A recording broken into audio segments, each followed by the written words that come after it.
Along the coast.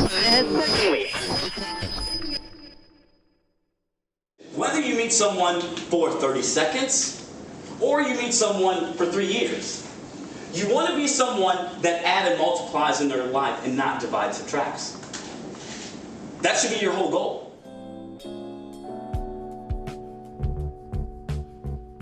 So Dwayne is the author of the book, The Perpetual Hand. Bess has appeared and received coverage on Fox, ABC, KPLR, Essence Magazine, The Bernie Hayes Show, and other media outlets speaking on topics such as how to create selfless and positive life, networking, the framework, ladies, personal protection, and anti-bullying. Bess has had the pleasure of speaking to audiences from colleges to churches around the country, helping them to exploit their absolute power of being selfless to influence others. Please welcome Dwayne Bess. To grow and change my life starts with the desire to change others. Now look at your neighbor. That's going to be your neighbor down there. Now say, repeat after me. If I don't, smack me. So when I talk about networking the framework, I really talk about how can we be a better person? How can we inspire that network by having a positive impact on other people's lives?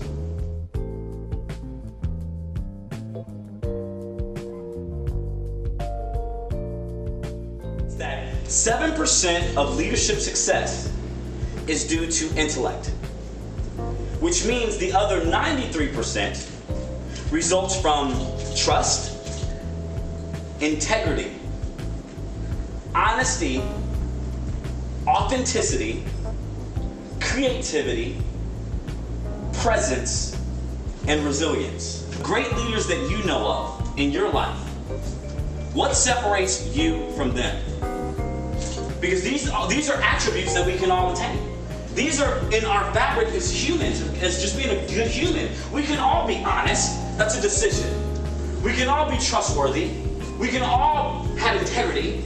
We can all be resilient in how we find our ways going, trudging, and getting through life's atrocities. We can do this. At Ladue Horton Watkins, Kevin can attest, there's a guy named Coach Lee Grubbs. Played an instrumental role in my life. Before I would go on the wrestling mat, he'd pull me to the side and he'd say, Purdy, listen, win, lose, or draw, I want that guy to walk away, scratch his head and say, who is that guy? And he actually had a raspy voice like that as well, right? And it's sort of funny because there's people that I coach and I train with at the academy, you know, and I'll say the same thing, hey, make sure they stress it, they love that guy. I even tell the people that work for me that when they're going to, you know, one of my reps is going to actually Anheuser-Busch working on a $1.6 million deal to get this contract. And I said, hey, look, I don't care, win, lose, or draw, walk away. You want that director to say, who was that guy? So here are the key takeaways for today on how to network the framework. 1, your network begins with your framework. And your framework has a brand. What does it say? What you're doing on a daily basis, does it contribute to the goal and the objective that you set out for yourself? If not, don't do it.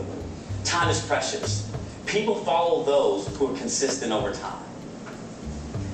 Informal conversations is probably the oldest mechanism by which opinions on products, brands are developed, expressed, and spread.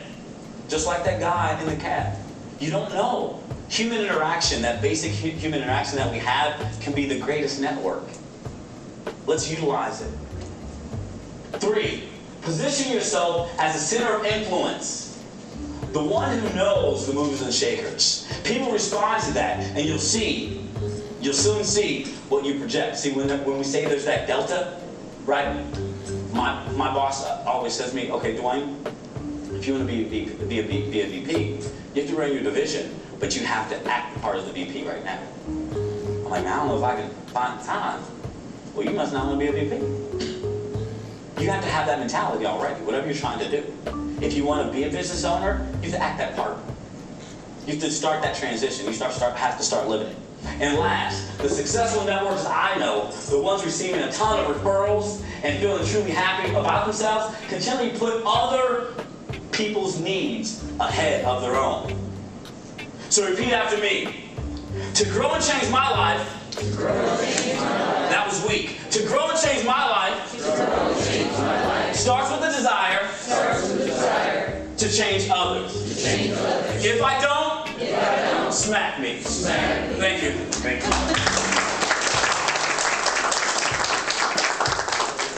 Hi, I'm April Trupiano, and I am so excited after this day that I've had listening to Dwayne Bess.